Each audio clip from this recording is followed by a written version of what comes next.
आजच्या लाईव्ह सेशनमध्ये आपण मूड या प्रकरणावरच्या प्रश्नांचा ॲनालिसिस करणार आहोत। हे सर्व प्रश्न एमपीएससीच्या वेगवेगळ्या परीक्षांमध्ये आपणास विचारण्यात आलेली आहे। मूड हा जो टॉपिक आहे किंवा मूड हे जे चॅप्टर आहे विद्यार्थ्याच्या दृष्टिकोनातनं हे एक अंडररेटेड चॅप्टर आहे, परंतु एमपीएससीच्या दृष्टिकोनातनं हे एक ओव्हररेटेड चॅप्टर आहे। चॅप्टर फार छोटा आहे, परंतु एक प्रश्न एमपीएससीच्या कोणत्याही परीक्षेमध्ये आपल्याला बघायला मिळतो आणि म्हणून मूडचे जे प्रश्न आहेत त्या प्रश्नांचं ॲनालिसिस आपल्याला करायचं आहे। या प्रश्नांचं ॲनालिसिस करत असताना आपण हे दोन व्हिडिओजमध्ये करणार आहोत, पार्ट 1 आणि पार्ट 2। पार्ट 1 मध्ये जे काही प्रश्न आपण घेणार आहोत ते सर्व बेसिक क्वेश्चन्स असणार आहेत। म्हणजे आज आपला जो पहिला पार्ट आता हा सुरू आहे, यामध्ये जे काही प्रश्न आपण घेणार आहोत हे सर्व प्रश्न आपल्यासाठी कसे आहेत, बेसिक आहेत आणि सुरुवात आपण बेसिक प्रश्नांपासून करणार आहोत। त्यानंतर आपण ॲडव्हान्स टाइपचे जे क्वेश्चन्स आहेत ते ॲनालिसिस करणार आहोत।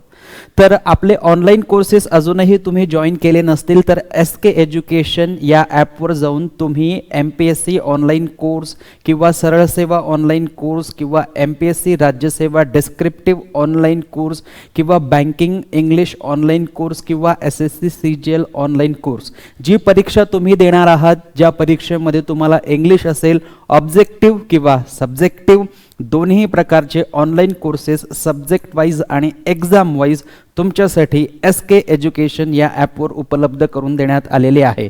सर्व कोर्सेस 1 वर्षाचे असतील आणि फीज तुम्हाला या ठिकाणी दिसत आहे। या फीजवर तुम्हाला डिस्काउंट देखील मिळणार आहे। त्यासाठी तुम्हाला आमचा जो खाली दिलेला मोबाईल नंबर आहे त्यावर तुम्हाला कॉल करावा लागेल।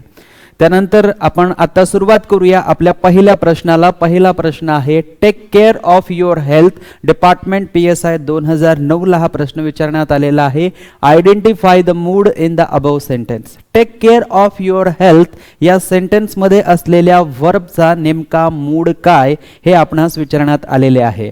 आता आपल्याला माहिती असलं पाहिजे किंवा मी बऱ्याच वेळेस आपल्या ऑनलाईन कोर्समध्ये तुम्हाला सांगितलेलं आहे की ज्या वाक्यामध्ये ऑर्डर दिली जाते, ज्या वाक्यामध्ये कमांड दिली जाते किंवा ज्या वाक्यामध्ये सजेशन दिलं जातं, जनरली ज्या वाक्याची सुरुवात व्हर्बने होते ते वाक्य एक आज्ञार्थी वाक्य असतं आणि आज्ञार्थी वाक्याला आपण एम्पेरेटिव्ह सेंटेन्स म्हणत असतो इंग्लिशमधून। आणि म्हणून एम्पेरेटिव्ह सेंटेन्सचा जो मूड असतो, एम्पेरेटिव्ह सेंटेन्समध्ये असलेला जो व्हर्ब असतो त्या व्हर्बचा जो मूड असेल, या व्हर्बचा मूड देखील एम्पेरेटिव्ह असेल।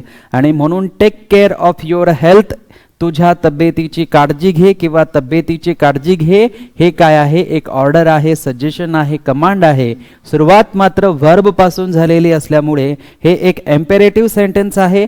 एम्पेरेटिव्ह सेंटेन्सचा मूड हा नेहमी एम्पेरेटिव्ह असतो आणि म्हणून ऑप्शन ए जे आहे ते आपलं फायनल ऑप्शन होणार। BCD मध्ये सब्जंक्टिव्ह किंवा इंडिकेटिव्ह हे आपलं उत्तर होऊ शकत नाही। इंटरगेटिव्ह सुद्धा नाही, कारण इंटरगेटिव्ह म्हणजे काय, क्वेश्चन मार्क, आणि सेंटेन्स जरी इंटरगेटिव्ह असलं तरी तो मूड जो असतो तो इंडिकेटिव्ह असतो। सेंटेन्स जर आज्ञार्थी वाक्य असेल, इम्पेरेटिव्ह सेंटेन्स असेल तर मूड कोणता असणार आहे, इम्पेरेटिव्ह असणार आहे। क्लिअर आहे इथपर्यंत सर्वांना? जर काही अडचण असेल तर कमेंट बॉक्समध्ये आपण या प्रश्नाबद्दल असलेली अडचण जी आहे ते विचारू शकतात।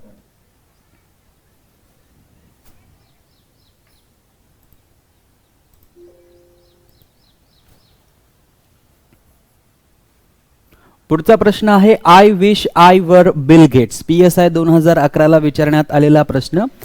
आय विश इफ आय वर अ बिल गेट्स, काश मैं बिल गेट्स होता, किंवा आपण त्याला मराठीतून म्हणू शकतो की काश मी बिल गेट्स असतो तर, मी बिल गेट्स असतो तर।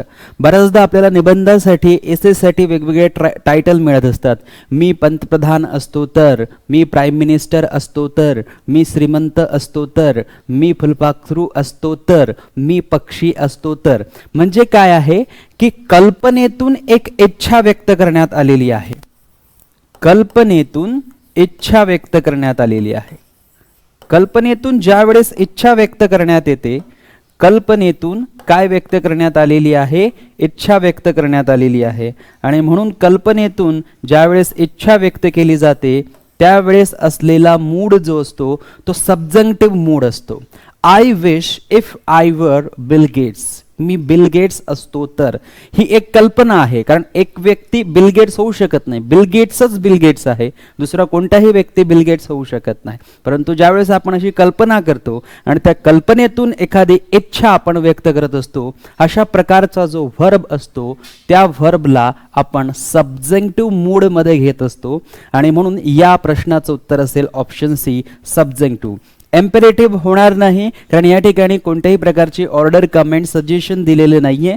इंडिकेटिव्ह होणार नाही. बऱ्याच जणांना असं वाटेल की हे इंडिकेटिव्ह आहे, परंतु हे इंडिकेटिव्ह नाही. अँड लास्ट, नन आपण घेऊ शकत नाही. कल्पनेतून जर इच्छा व्यक्त केलेली असेल तर आपण सब्जेक्टिव्ह मूड जो आहे तो घेऊ शकतो. नन ऑफ दीज जे आहे ते आपलं उत्तर होणार नाही. पुढचा प्रश्न आहे लिसन केअरफुली. आता हा प्रश्न विचारण्यात आलेला आहे assistant section officer mains examination 2011. Listen carefully, identify the mood in the above sentence. आता जर आपल्याला या ठिकाणी लिसन केअरफुली ह्या दोन शब्दांचा एक सेंटेन्स दिलेला आहे, तर या सेंटेन्सची सुरुवात जी आहे ती लिसन या व्हर्ब पासून झालेली आहे. आणि लिसन केअरफुली काय आहे, एक ऑर्डर आहे, एक कमांड आहे. त्यामुळे जे आज्ञार्थी वाक्य असतात किंवा जे एम्पेरेटिव्ह सेंटेन्सेस असतात त्यांचा मूड हा नेहमी एम्पेरेटिव्ह असतो. आणि म्हणून या ठिकाणी आपल्याला ऑप्शन सी सोबत जावं लागणार. इंडिकेटिव्ह किंवा सब्जेक्टिव्ह होणार नाही, इंटरोगेटिव्ह देखील होणार नाही. इवन हे देखील सेंटेन्स बघा, identify the mood in above sentence. वरच्या सेंटेन्स मधील असलेला मूड ओळखा. म्हणजे हे सेंटेन्स जरी आपण पाहिलं, हे तर आपल्याला दिलेली इन्स्ट्रक्शन आहे प्रश्न सोडवण्यासाठी की प्रश्न आपल्याला काय सोडवायचा आहे. परंतु हे जरी सेंटेन्स आपण पाहिलं की identify the mood in the above sentence, हे वाक्य देखील काय आहे, एक आज्ञा दिलेली आहे, एक कमांड दिलेली आहे. आणि हे वाक्य देखील कोणत्या मूड मध्ये जाणार आहे, एम्पेरेटिव्ह मूड मध्ये जाणार आहे. त्यानंतर घेऊया पुढचा प्रश्न आहे he is waiting for you in the compound. He is waiting for you in the compound.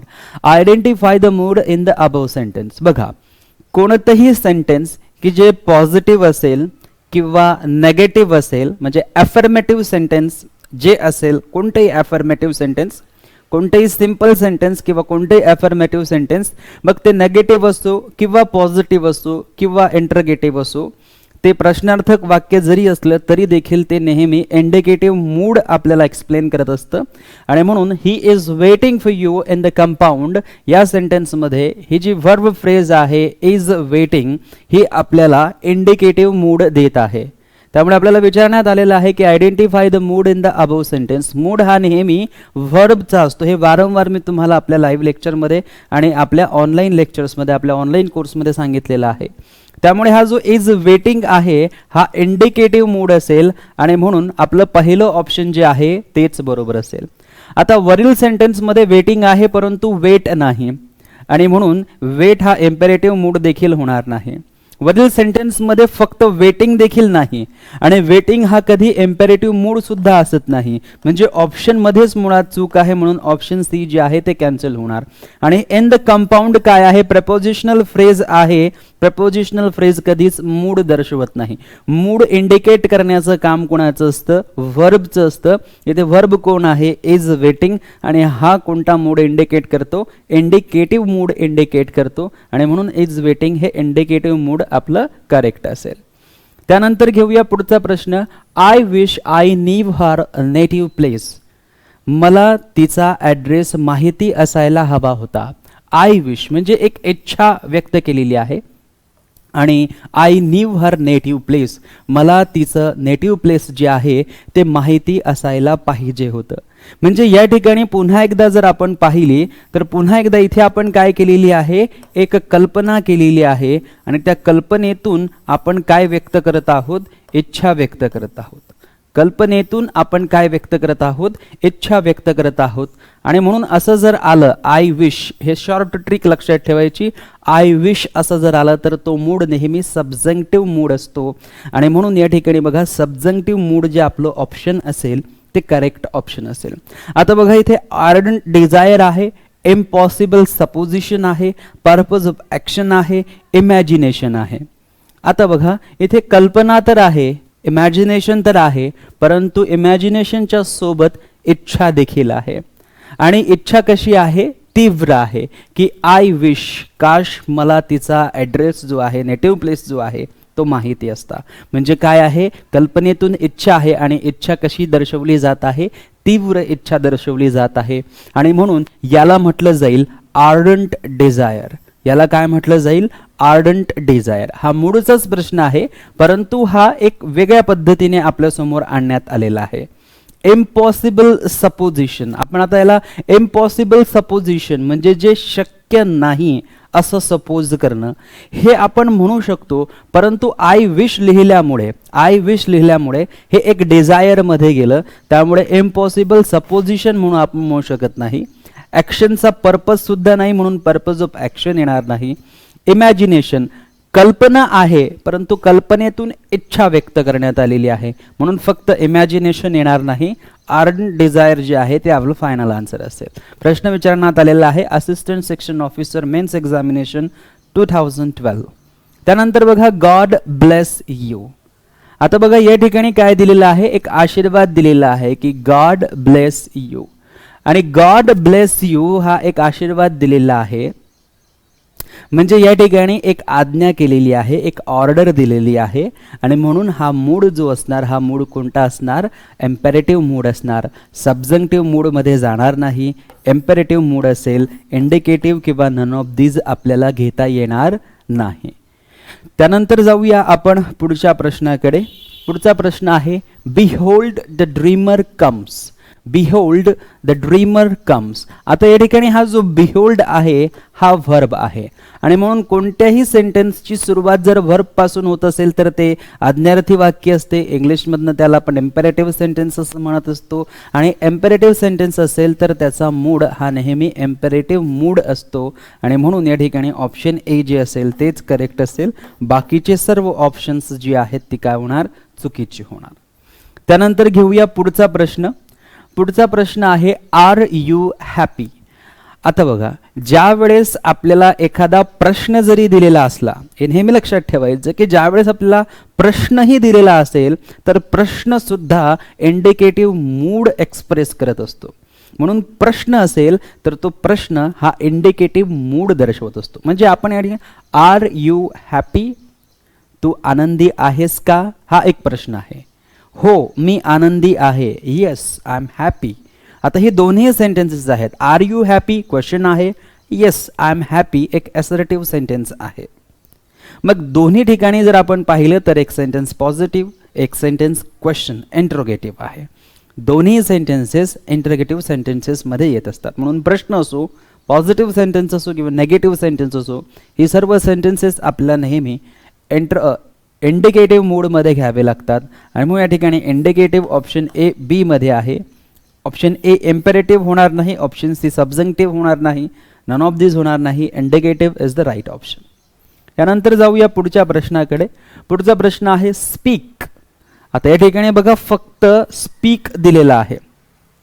Tax assistant 2016ला हा पेपर झालेला होता. टॅक्स असिस्टंट 2016 मध्ये हा प्रश्न विचारण्यात आलेला आहे स्पीकचा मूड कोणता आहे. आता स्पीक म्हणजे काय, व्हर्ब. स्पीक म्हणजे काय, बोलणे. जेव्हा आपण म्हणतो बोला त्यावेळेस आपण म्हणतो स्पीक. मग ही काय आहे, एक कमांड आहे. हे काय आहे, एक ऑर्डर आहे. कमांड किंवा ऑर्डर देणारी वाक्य ही आज्ञार्थी वाक्य असतात. आज्ञार्थी वाक्याला इंग्लिशमध्ये इम्पेरेटिव्ह सेंटेन्सेस म्हणतात.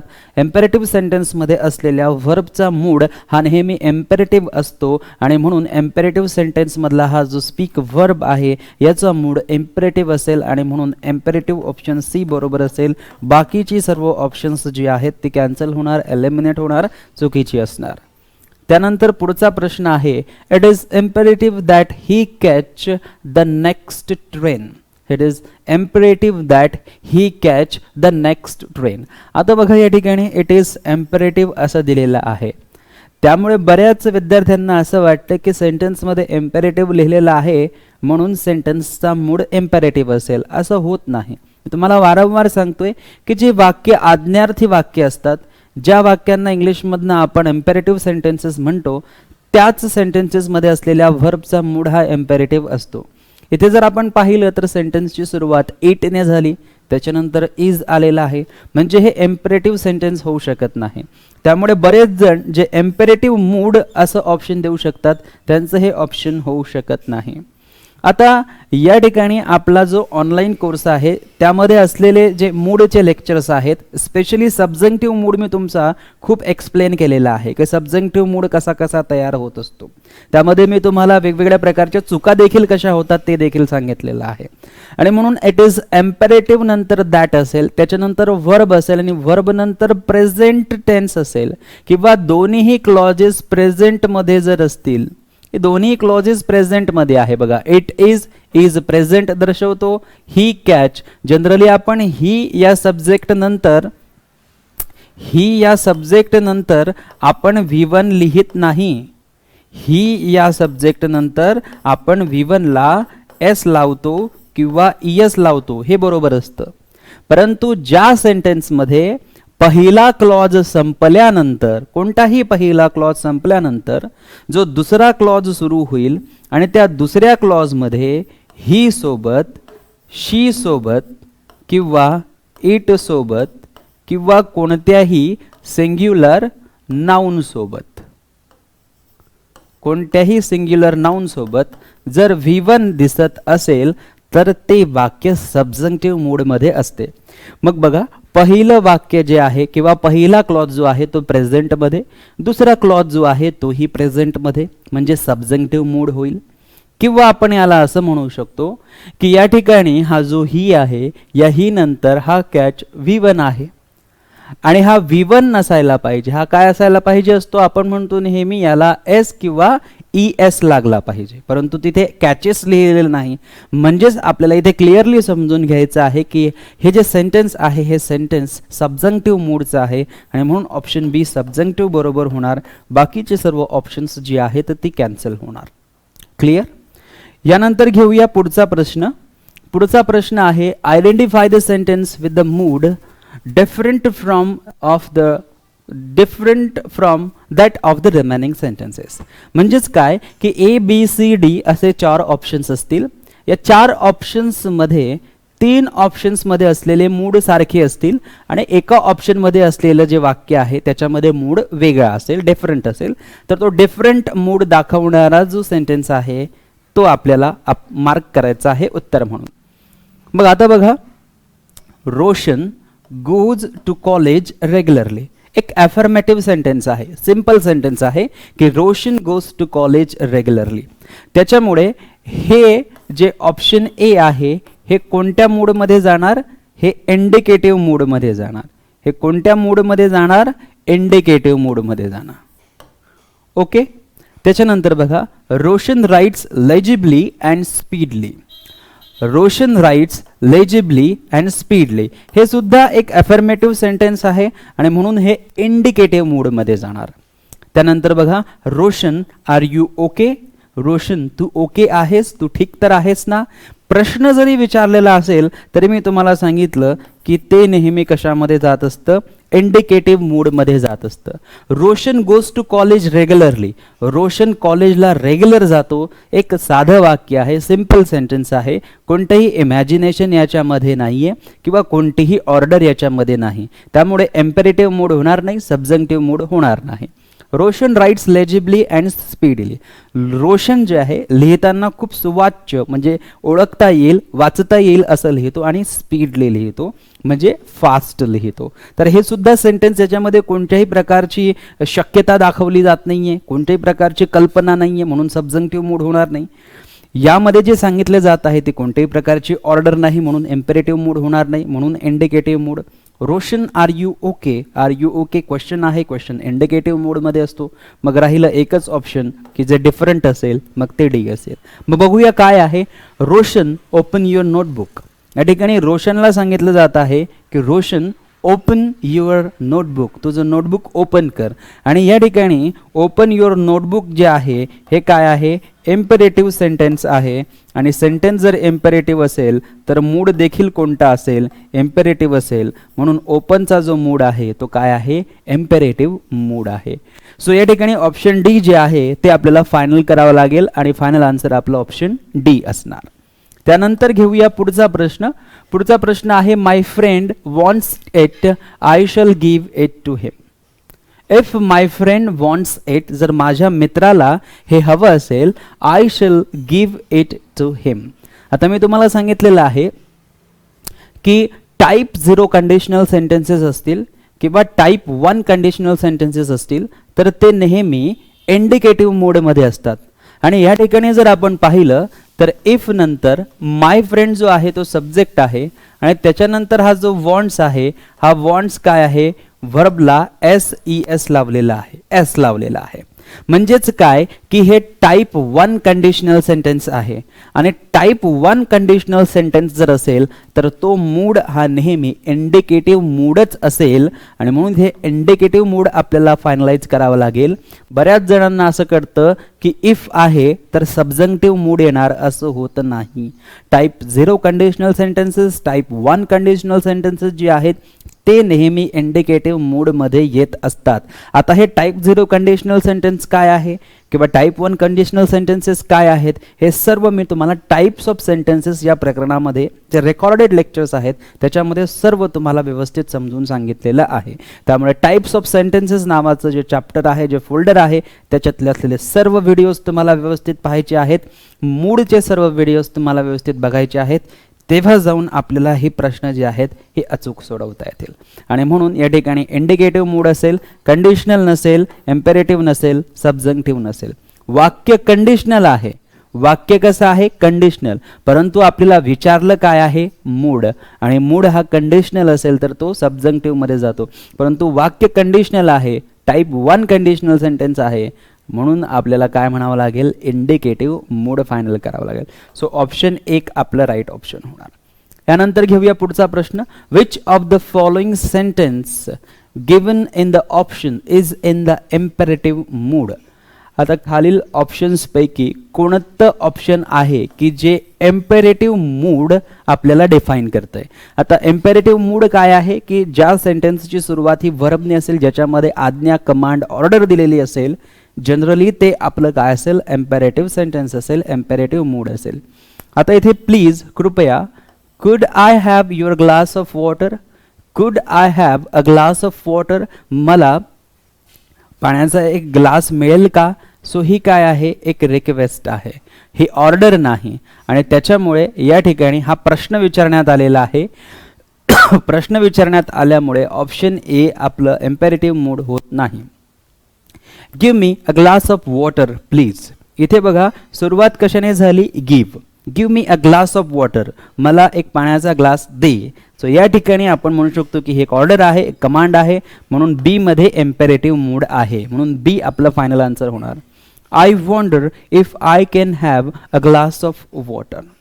आता या ठिकाणी आपण पाहिलं आय वॉन्डर आणि इफ आय हॅव, तर हे इंडिकेटिव्ह मूडमध्ये येणार, option C cancel. I would like a glass of water indicative मूडमध्ये येणार, ऑप्शन डी कॅन्सल. एकच ऑप्शन शिल्लक राहिलं, ऑप्शन बी. यानंतर जाऊया पुढच्या प्रश्नाकडे. पुढचा प्रश्न आहे, rewrite the following sentence in indicative mood and the sentence is what hasn't your father done for you. What hasn't your father done for you. तुझ्या वडिलांनी तुझ्यासाठी काय केलं नाही. तुझ्या वडिलांनी, तुझ्या फादरने तुझ्यासाठी काय केलं नाही, अशा प्रकारचा हा प्रश्न आहे आणि याचं आपल्याला इंडिकेटिव्ह मूड तयार करायचं आहे. आता बघा या ठिकाणी लिहिलेलं आहे लिस्ट आउट म्हणजे लिस्ट तयार कर, लिस्ट आउट म्हणजे लिस्ट तयार कर. दोन्ही सेंटेन्सेसमध्ये आपल्याला इम्पेरेटिव्ह मूड दिसतोय, म्हणजे या ठिकाणी सरळ सरळ व्हर्ब आहे आणि हा व्हर्ब इंडिकेट करतोय की ही एक कमांड आहे किंवा ही एक ऑर्डर आहे आणि म्हणून हे ऑर्डर कमांड असल्यामुळे इम्पेरेटिव्ह मध्ये जाणार. आपल्याला सांगितलेलं आहे इंडिकेटिव्ह मूड. मग आपण जर पाहिलं तर या ठिकाणी बघा युअर फादर आणि या ठिकाणी देखील युअर फादर, दोन्ही सेंटेन्सेसची सुरुवात युअर फादर झालेली आहेत, म्हणजे हे दोन्ही सेंटेन्सेस इंडिकेटिव्ह मूड असू शकतात. आता जर आपण पाहिलं तर what hasn't your father done for you, तुझ्या वडिलांनी तुझ्यासाठी काय काय नाही केलेलं आहे, तुझ्या वडिलांनी तुझ्यासाठी काय केलेलं नाही आहे, अशा प्रकारचा हा प्रश्न आहे. याचाच अर्थ असा होतो की तुझ्या वडिलांनी तुझ्यासाठी जे जे शक्य आहे ते ते सर्व केलेलं आहे. म्हणून प्रश्नार्थक जर वाक्य या ठिकाणी असेल, प्रश्नार्थक वाक्य जर या ठिकाणी असेल आणि त्याचं जर इंडिकेटिव्ह मूड तयार करायचं असेल तर प्रश्नार्थक जर नेगेटिव्ह असेल तर इंडिकेटिव्ह मूडमध्ये कन्वर्ट करत असताना त्याला पॉझिटिव्ह करावं लागतं आणि म्हणून या सेंटेन्समध्ये हा जो हॅझंट आहे हा चुकीचा आहे. मग ऑप्शन सी कॅन्सल होणार. एकच ऑप्शन शिल्लक राहील ऑप्शन डी. आणि इथे बघा हॅज जो आहे तो बरोबर पॉझिटिव्ह आहे. त्यानंतर डन जो आहे तो बरोबर आहे. एव्हरीथिंग फॉर यू म्हणजे त्याचा नेमका अर्थ काय होतो की your father has done everything for you. जेव्हा आपण असं म्हणतो what hasn't your father done for you, तुझ्या वडिलांनी तुझ्यासाठी काय काय नाही केलेलं आहे, तर याचा अर्थ होतो your father has done everything for you. आणि म्हणून ऑप्शन डी जे आहे तेच आपलं फायनल आन्सर असणार. यानंतर अजून काही प्रश्न आहेत त्यांनाही आपण पाहूया. पुढचा प्रश्न आहे identify the mood and the sentence is we recommended that the subscription would be increased to 10 rupees. आता बघा कधीही कोणत्याही सेंटेन्समध्ये या पद्धतीने जर रेकमेंडेड दिलेलं असेल, we recommended that, it is important that, it is crucial that, it is significant that, it is imperative that, it recommended that, we recommended that असं जर असेल तर ते सेंटेन्सेस नेहमी सबजंक्टिव्ह मूडमध्ये असतात आणि म्हणून ऑप्शन बी सबजंक्टिव्ह मूड बरोबर असेल. बाकीचे सर्व ऑप्शन्स काय होतील, कॅन्सल होतील. याबद्दल सर्व माहिती मी आपल्या ऑनलाईन कोर्समध्ये असलेल्या मूड या चॅप्टरमध्ये तुम्हाला सांगितलेली आहे. अनेक वेगवेगळ्या प्रकारचे सबजंक्टिव्ह मूडचे सेंटेन्सेस मी तिथे घेतलेले आहेत. तुम्हाला सांगितलेलं आहे की सबजंक्टिव्ह मूडचे सेंटेन्सेस कशा कशा प्रकारचे असू शकतात हे सर्व मी तुम्हाला मूड या चॅप्टरमध्ये सांगितलेलं आहे. हे सर्व माहिती तुम्हाला आपल्या ऑनलाईन कोर्समध्ये मिळत आहे. ज्यांनी अजूनपर्यंत आपला ऑनलाईन कोर्स जो आहे त्याला ॲडमिशन घेतली नसेल नक्कीच आपण आमच्या ऑनलाईन कोर्सला ॲडमिशन घेऊ शकतात. कारण आपल्याकडे ॲडमिशन घेतल्यानंतर आम्ही तुमचे सर्व कन्सेप्ट्स क्लिअर करतो. सर्व कन्सेप्ट्स क्लिअर झाल्यामुळे तुमचा कॉन्फिडन्स बूस्टअप होतो. कॉन्फिडन्स बूस्टअप झाल्यामुळे तुम्हाला विषयामध्ये इंटरेस्ट निर्माण होतो. इंटरेस्ट निर्माण झाल्यामुळे तुम्ही स्टडी अँड प्रॅक्टिस करतात आणि प्रॅक्टिस केल्यानंतर तुमचा स्कोर जो आहे तो ऑब्व्हियसली तुमचा स्कोर जो आहे तो वाढत जातो. आणि म्हणून कोणतीही परीक्षा कोणतीही असो त्यामध्ये इंग्लिश हा सब्जेक्ट व्हेरी इम्पॉर्टंट, खूप क्रुशियल सब्जेक्ट आहे. डिसायडर आहे, किंग मेकर आहे. इंग्लिशमध्ये चांगला स्कोर असेल तर सिलेक्शन नक्कीच आहे. इंग्लिशमध्ये स्कोर पुअर असेल तर सिलेक्शन फार कमी चान्सेस असतात. आणि म्हणून कधीच इंग्लिश लँग्वेजला अंडर एस्टिमेट करायचं नाही. तो अशा पद्धतीने आपण या ठिकाणी मूडचे जे प्रश्न आहेत ते घेतलेली आहे. यानंतर आपण दुसऱ्या भागामध्ये मूळची जी ॲडव्हान्स क्वेश्चन्स आहेत त्यांना घेणार आहोत. धन्यवाद.